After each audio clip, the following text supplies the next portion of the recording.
Welcome back to MKE Gadgets. This is my sandpaper hack video, and I have one hack for you. I'm going to show you how to make it in a few different ways. So this is just a typical palm sander, 5-inch diameter, and has 8 holes. The holes help suck up the dust. So when you put your sandpaper on here, you want to align the holes in the sandpaper, the holes on the sander.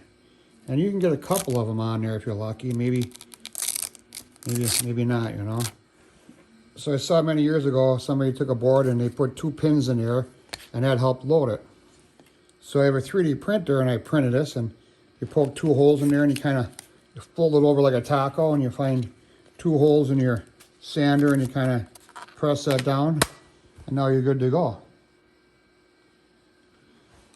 So my second hack, and I said I had a few. So take a Sharpie and write down the grid on there. Sometimes the ink from the manufacturer wears off, or it's not even there. Then later on you can take it off and you reuse it, and you know what grid it is. So I'll put down a link down below, the Thingaverse for this. And I added 2 magnets because I like to stick it to my table saw right on the end of it where I do my sanding. But I thought, okay, not everybody has a 3D printer. So we're going to make 2 more out. And this is a piece of aluminum. If you saw a recent video, this was a fixture. So we're going to reclaim this piece of aluminum and put 2 dowel pins in there. And it's going to look kind of like this. Then we're going to take a scrap piece of wood I got laying around here, and then drill 2 holes, and then put a 1/4-inch dowel in there. So that way, if you're into woodworking, metalworking, or 3D printing, you can make one of these handy little devices. Okay, here we are at the Bridgeport Mill. And I got a little shininess here, please excuse that. But I'm going to drill this out 15 64ths, and then we're going to ream it for these 1/4-inch dowel pins. They're 250, and we're going to ream 249, and then we're going to press these in. The only critical dimension in this whole thing is the center line to the 2 pins that stick through the sandpaper, and they're 2.5 inches apart. So let's make some chips.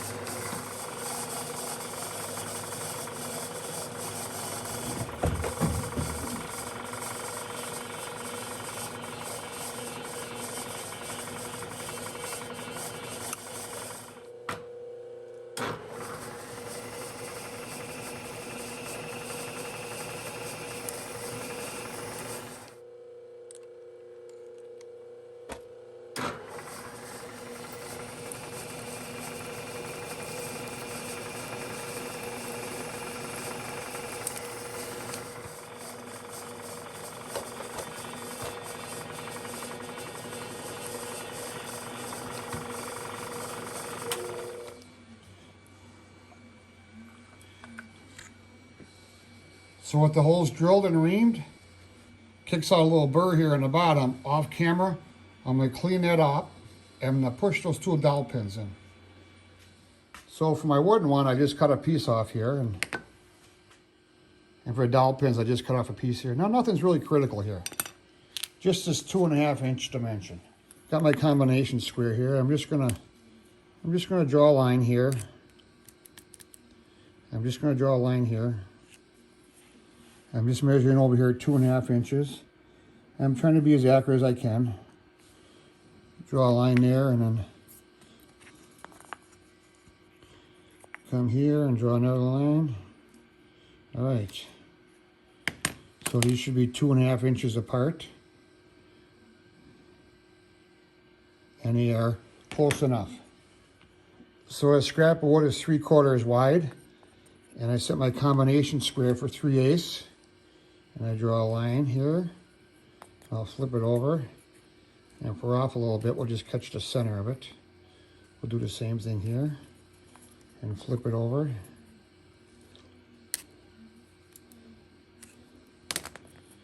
And we can see right where the lines meet. We'll take a center punch and just put a center punch mark there. All right, flip it over.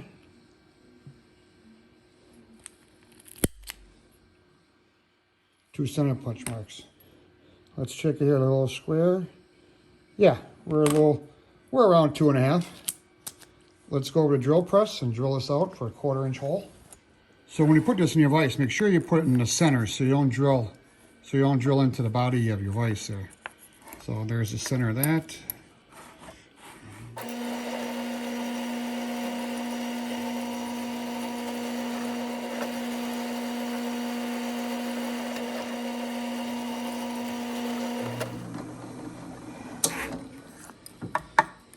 Got our 2 holes drilled there, pretty accurate. I'm gonna take over my sander, clean it up a little bit, round over all the edges. So I just sanded that a little bit to round over all the edges. And now the dowel pins just kind of press in there. I can glue them in after if I want. I rounded the edges over. Let's see if that works. Look at that. Push it on your sander, and that one works. So the aluminum one with the stainless steel pins, I took it over my belt sander and I broke all the edges, and I did a little engine turning on the drill press, kind of shine it up a little bit. And here's the wooden one. And here's a 3D printed one. So you should be able to make one of these yourself. If you don't have wooden dowel pins, you could use 1/4 inch bolts. You would take an old ballpoint pen and cut that off and use that for the pins. They're about the same size. A little scrap of wood, and in 10 minutes you got one of these made. I have a subscriber for Josh who says sometimes, well, I don't have a fancy Bridgeport mill or a lathe or anything like that. So Josh, I'm going to give this fancy one to you because I do think you have a sander. And when you use it, you can think of me. I would appreciate that. So this is MKE Gadgets. I hope you enjoyed today's video. This is quite a simple project, but it's really nice to use. It saves time putting your sandpaper onto your sander, and if the sandpaper is lined up with the holes, you're going to suck more dust and your shop will be cleaner.